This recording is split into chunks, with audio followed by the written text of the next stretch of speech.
ഉൽപ്പത്തി പുസ്തകം അധ്യായം 33-34. ഏസാവിനെ കണ്ടുമുട്ടുന്നു. യാക്കോബ് തലയുയർത്തി നോക്കിയപ്പോൾ ഏസാവ് 400 പേരുടെ അകമ്പടിയോടെ വരുന്നത് കണ്ടു. ഉടനെ യാക്കോബ് മക്കളെ വേർതിരിച്ച് ലെയായുടെയും റാഹേലിൻ്റെയും 2 പരിചാരികമാരുടെയും അടുക്കലായി നിർത്തി. അവൻ പരിചാരികമാരെയും അവരുടെ മക്കളെയും മുൻപിലും ലെയായെയും മക്കളെയും അതിന് പുറകിലും റാഹേലിനെയും ജോസഫിനെ ഏറ്റവും പുറകിലും നിർത്തി. അവൻ അവരുടെ മുൻപേ നടന്നു. സഹോദരൻ്റെ അടുത്ത് എത്തുവോളം 7 തവണ നിലമുട്ടെ താണു വണങ്ങി. ഏസാവാകട്ടെ ഓടിച്ചെന്നവനെ കെട്ടിപ്പിടിച്ച് ചുംബിച്ചു. ഇരുവരും കരഞ്ഞു. ഏസാവ് തലയുയർത്തി നോക്കിയപ്പോൾ സ്ത്രീകളെയും കുട്ടികളെയും കണ്ടു. അവൻ ചോദിച്ചു, നിന്റെ കൂടെ കാണുന്ന ഇവരൊക്കെ ആരാണ്?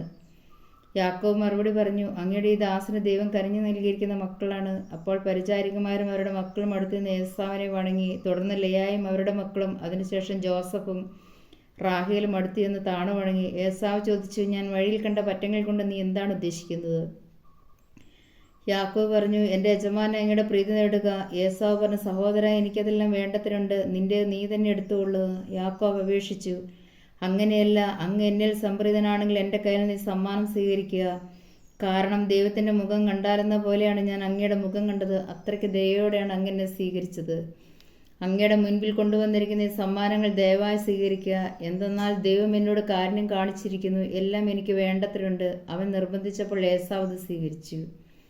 ഏസാവ് പറഞ്ഞു, നമുക്ക് യാത്ര തുടരാം, ഞാൻ നിന്റെ മുൻപേ നടക്കാം. യാക്കോബ് പറഞ്ഞു, അങ്ങേക്കറിയാമല്ലോ മക്കളൊക്കെ ക്ഷീണിച്ചിരിക്കുകയാണെന്ന്. കറവുള്ള ആടുമാടുകൾ എൻ്റെ കൂടെയുണ്ട്. ഒരു ദിവസത്തേക്കാണെങ്കിലും കൂടുതലായി ഓടിച്ചാൽ അവ ചത്തുപോകും. അതുകൊണ്ട് അങ്ങ് മുൻപേ പോയാലും.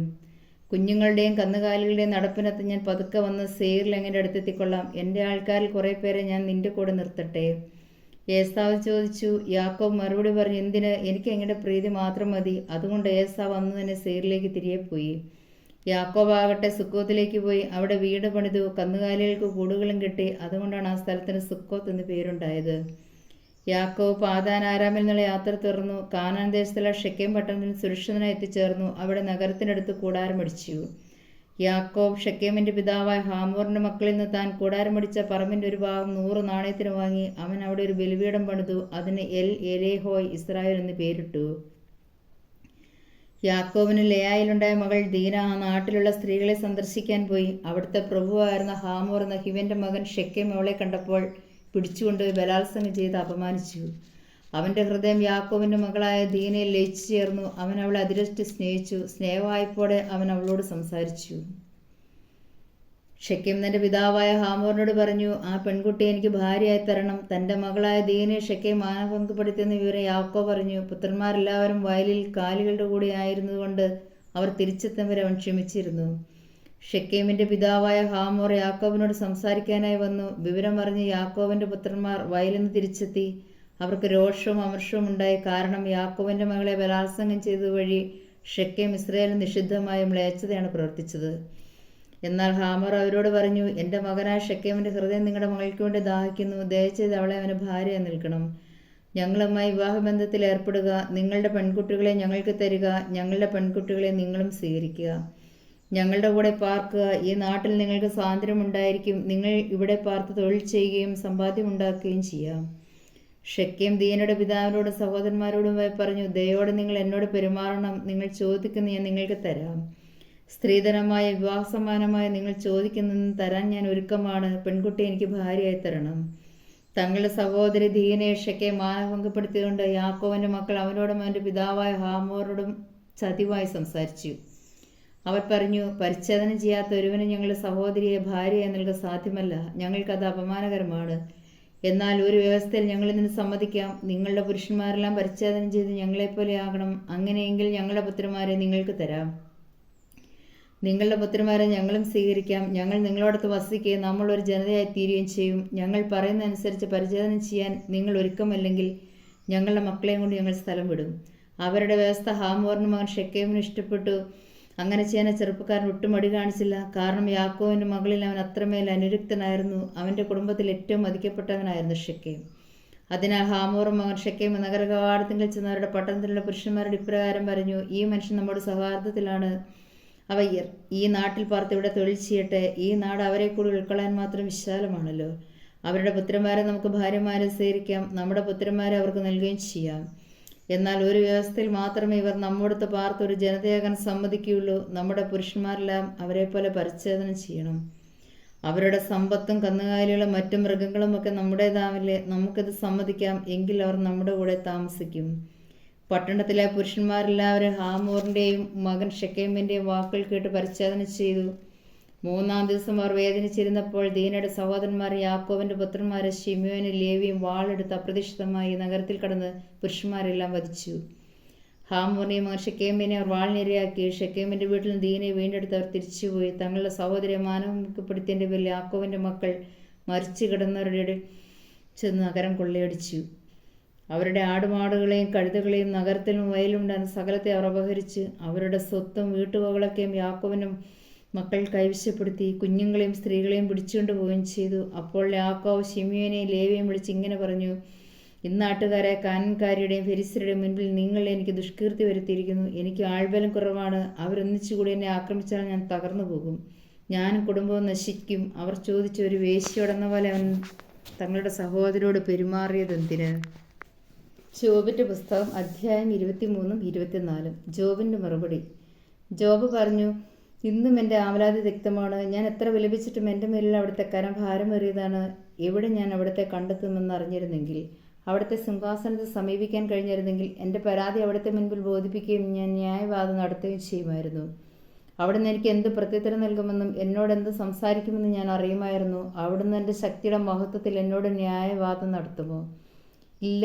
അവിടുന്ന് ഞാൻ പറയുന്നത് ശ്രദ്ധിക്കും. നീതിമാന് അവിടുത്തോട് വാദിക്കാൻ കഴിയും. എൻ്റെ വിദ്യാളൻ എന്നെ എന്നേക്കുമായി മോചിപ്പിക്കും. ഇതാ, ഞാൻ മുൻപോട്ട് പോയാൽ അവിടുന്ന് അവിടെ ഇല്ല, പുറകോട്ട് പോയാലും അവിടുത്തെ കാണാൻ സാധിക്കില്ല. ഇടതുവശത്ത് ഞാൻ അവിടുത്തെ അന്വേഷിക്കുന്നു, എന്നാൽ എനിക്ക് അവിടുത്തെ കാണാൻ സാധിക്കുന്നില്ല. വലതുവശത്തേക്ക് തിരിഞ്ഞാലും ഞാൻ അവിടുത്തെ കാണുന്നില്ല, എന്നാൽ എൻ്റെ വഴി അവിടുന്ന് അറിയുന്നു. അവിടുന്ന് എന്നെ പരീക്ഷിച്ച് കഴിയുമ്പോൾ ഞാൻ സ്വർണം പോലെ പ്രകാശിക്കും. എൻ്റെ പാദങ്ങൾ അവിടുത്തെ കാൽപ്പാടുകളിൽ ഞാൻ ഉറപ്പിച്ചു. ഞാൻ അവിടുത്തെ പാത പിന്തുടർന്നു, ഒരിക്കലും വ്യതിചലിച്ചില്ല. അവിടുത്തെ കൽപ്പനകളിൽ ഞാൻ വ്യതിചലിച്ചില്ല. അവിടുത്തെ മൊഴികൾ എൻ്റെ ഹൃദയത്തിൽ ഞാൻ ഇതുപോലെ സൂക്ഷിച്ചു. അവിടുന്ന് മാറ്റമില്ലാത്തവനാണ്. അവിടുത്തെ പിന്തിരിപ്പിക്കാൻ ആർക്ക് കഴിയും? താൻ ആഗ്രഹിക്കുന്ന അവിടുന്ന് ചെയ്യുന്നു. എനിക്കായി നിശ്ചയിച്ചിട്ടുള്ളത് അവിടുന്ന് നിറവേറ്റും. അങ്ങനെയുള്ള പലതും അവിടുത്തെ മനസ്സിലുണ്ട്. അതിനാൽ അവിടുത്തെ സാന്നിധ്യത്തിൽ ഞാൻ വിറകൊള്ളുന്നു. അവിടുത്തെ പറ്റി ചിന്തിക്കുമ്പോൾ ഞാൻ ഭയപ്പെടുന്നു. ദൈവം എൻ്റെ ഹൃദയത്തെ ദുർബലമാക്കി, സർവശക്തൻ എന്നെ പരിഭ്രാന്തനാക്കി. ഞാൻ അന്ധകാരത്തിൽ ആമഗ്നനായി, അന്ധതമസ് എൻ്റെ മുഖത്തെ ആവരണം ചെയ്യുന്നു. സർവശക്തൻ വിധി നടത്താൻ സമയം നിശ്ചയിക്കാത്തത് എന്തുകൊണ്ട്? അവിടുന്ന് നിശ്ചയിച്ച ദിനങ്ങൾ അവിടുത്തെ ഭക്തന്മാർ കാണാതിരിക്കുന്നത് എന്തുകൊണ്ട്? മനുഷ്യൻ അതിർത്തിക്കല്ലുകൾ നീക്കിക്കളയുന്നു. അവർ ആട്ടിൻപറ്റങ്ങളെ കവർന്നെടുക്കുകയും മേയ്ക്കുകയും ചെയ്യുന്നു. അവർ അനാഥരുടെ കഴുതയെ തട്ടിക്കൊണ്ടുപോകുന്നു. അവർ വിധവയുടെ കാളയെ പണയം വാങ്ങുന്നു. അവർ ദരിദ്രരെ വഴിയിൽ തള്ളിമാറ്റുന്നു. പാവങ്ങൾ ഒളിച്ചു കഴിയുന്നു. മക്കൾക്ക് വേണ്ടി മരുഭൂമിയിൽ ഇരതേടുന്ന കാട്ടുകഴുതകളെപ്പോലെ അവർ അധ്വാനിക്കുന്നു. അവർ വയലിൽ നിന്ന് ഭക്ഷണം ശേഖരിക്കുന്നു. ദുഷ്ടരുടെ മുന്തിരിത്തോട്ടത്തിൽ അവർ കാല പെറുക്കുന്നു. അവർ രാത്രി മുഴുവൻ നഗ്നരായി ശയിക്കുന്നു. തണുപ്പിൽ പുതയ്ക്കാൻ അവർക്കൊന്നുമില്ല. മലയിൽ പെയ്യുന്ന മഴ അവർ നനയുന്നു. പാർപ്പിടമില്ലാതെ അവർ പാറക്കെട്ടുകളിൽ അഭയം തേടുന്നു. മുലകടിക്കുന്ന അനാഥ ശിശുക്കളെ പറിച്ചെടുക്കുകയും ദരിദ്രരുടെ കുഞ്ഞുങ്ങളെ പണയം വാങ്ങുകയും ചെയ്യുന്നവരുണ്ട്. ദരിദ്രർ നഗ്നരായി അലയുന്നു. അവർ വിശന്നുകൊണ്ട് കറ്റ ചുമക്കുന്നു. അവർ ദുഷ്ടന്മാരുടെ ചക്കിൽ ഒലിവെണ്ണയും വീഞ്ഞും ആട്ടിയെടുക്കുന്നു. എന്നാൽ അവർ ദാഹാർത്തരാണ്. നഗരത്തിൽ മരിക്കുന്നവരുടെ ഞെരുക്കം കേൾക്കുന്നു. മുറിവേറ്റവരുടെ പ്രാണൻ സഹായത്തിനു വേണ്ടി കീഴുന്നു. എന്നിട്ടും ദൈവം അവരുടെ പ്രാർത്ഥന ശ്രവിക്കുന്നില്ല. പ്രകാശത്തിന്റെ വഴി പരിചയിക്കുകയോ അതിൽ സഞ്ചരിക്കുകയോ ചെയ്യാതെ അതിനെ എതിർക്കുന്നവരുമുണ്ട്. ദരിദ്രരെയും നിരാലംബരെയും കൊല്ലുന്നതിന് കൊലപാതകം നേരം വെളുക്കും മുൻപ് ഉണരുന്നു. രാത്രിയിൽ അവൻ മോഷണം നടത്തുന്നു. ആരും എന്നെ കാണുകയില്ല എന്ന് പറഞ്ഞ് വ്യഭിചാരി ഇരുട്ടാകാൻ കാത്തിരിക്കുന്നു. അവൻ മുഖംമൂടി അണിയുന്നു. രാത്രിയിൽ അവർ വീടുകൾ തുറക്കുന്നു. പകൽ സമയം കതകടച്ച മുറികളിൽ കഴിയുന്നു. അവർ പ്രകാശം കാണുന്നില്ല. കടുത്ത അന്ധകാരമാണ് അവരുടെ പ്രഭാതം. അന്ധകാരത്തിന്റെ ക്രൂരതകളുമായിട്ടാണ് അവരുടെ കൂട്ടുകെട്ട്. നിങ്ങൾ പറയുന്നു, വെള്ളം അവരെ അതിവേഗം ഒഴുക്കിക്കളയുന്നു. ഭൂമിയിൽ അവരുടെ അവകാശം ശപിക്കപ്പെട്ടിരിക്കുന്നു. കച്ചവടക്കാർ അവരുടെ മുന്തിരിത്തോട്ടങ്ങളെ സമീപിക്കുന്നില്ല. വരൾച്ചയും ചൂടും ഹിമജലത്തെ എന്ന പോലെ പാവിയെ പാതാളം തട്ടിക്കൊണ്ടുപോകുന്നു. മാതൃഗർഭം പോലും അവരെ വിസ്മരിക്കുന്നു. അവരുടെ നാമം ഒരിക്കലും ഓർമ്മിക്കപ്പെടുന്നില്ല. അങ്ങനെ ദുഷ്ടതയെ വൃക്ഷം എന്ന പോലെ വെട്ടി നശിപ്പിക്കും. മക്കളില്ലാത്ത വന്ധികളെ അവർ ഇരയാക്കുന്നു. വിധവയ്ക്ക് അവർ ഒരു നന്മയും ചെയ്യുന്നില്ല. ദൈവം തന്റെ ശക്തിയാൽ ബലവാന്മാരുടെ ആയുസ് വർദ്ധിപ്പിക്കുന്നു. ജീവിതത്തെപ്പറ്റി നിരാശരാകുമ്പോൾ അവർ ഉണർന്നെഴുന്നേൽക്കുന്നു. ദൈവം അവർക്ക് സുരക്ഷിതം നൽകി സഹായിക്കുന്നു. അവരുടെ വഴികളിൽ അവിടുത്തെ ദൃഷ്ടികൾ പതിഞ്ഞിരിക്കുന്നു. അല്പകാലത്തേക്ക് അവർ ഉയർത്തപ്പെടുന്നു, പിന്നീട് അവർ ഇല്ലാതാകുന്നു. കള പോലെ വാടി നശിക്കുന്നു. കതിർക്കല പോലെ അവരെ കൊയ്തെടുക്കുന്നു. ഇത് ശരിയല്ലെങ്കിൽ ഞാൻ നുണയനാണെന്ന് ഞാൻ പറഞ്ഞ അതിശൂന്യമാണെന്ന് മാർ തെളിയിക്കും. സുഭാഷിതങ്ങൾ 3-ാം അധ്യായം 13 മുതൽ 18 വരെയുള്ള വാക്യങ്ങൾ. ജ്ഞാനം നേടുന്നവനും അറിവ് ലഭിക്കുന്നവനും ഭാഗ്യവാനാണ്. എന്തെന്നാൽ അതുകൊണ്ടുള്ള നേട്ടം വെള്ളിയെയും സ്വർണത്തേക്കാൾ ശ്രേഷ്ഠമാണ്. അവർ രത്നങ്ങളെക്കാൾ അമൂല്യമാണ്. നിങ്ങൾ കാക്ഷിക്കുന്നതൊന്നും അവൾക്ക് തുല്യമല്ല. അവളുടെ വലത്തുകൈയിൽ ദീർഘായുസ്സും ഇടതുകൈയിൽ സമ്പത്തും ബഹുമതിയും സ്ഥിതി ചെയ്യുന്നു. അവളുടെ മാർഗങ്ങൾ പ്രസന്നവും സമാധാനപൂർണവുമാണ്. അവളെ കൈവശപ്പെടുത്തുന്നവർക്ക് അവൾ ജീവന്റെ വൃക്ഷമാണ്. അവളെ മുറുകെ പിടിക്കുന്നവർ സന്തുഷ്ടരെന്ന് വിളിക്കപ്പെടുന്നു. കർത്താവ് ജ്ഞാനത്താൽ ഭൂമിയെ സ്ഥാപിച്ചു, വിജ്ഞാനത്താൽ ആകാശത്തെ ഉറപ്പിച്ചു. അവിടുത്തെ വിജ്ഞാനത്താൽ സമുദ്രങ്ങൾ പൊട്ടിപ്പുറപ്പെട്ടു, മേഘങ്ങൾ മഞ്ഞു പൊഴിക്കുന്നു. മകനെ, അന്യൂനമായ ജ്ഞാനവും വിവേചനശക്തിയും പുലർത്തുക. അവൻ നിന്റെ ദൃഷ്ടിയിൽ നിന്ന് മാഞ്ഞു പോകാതിരിക്കട്ടെ.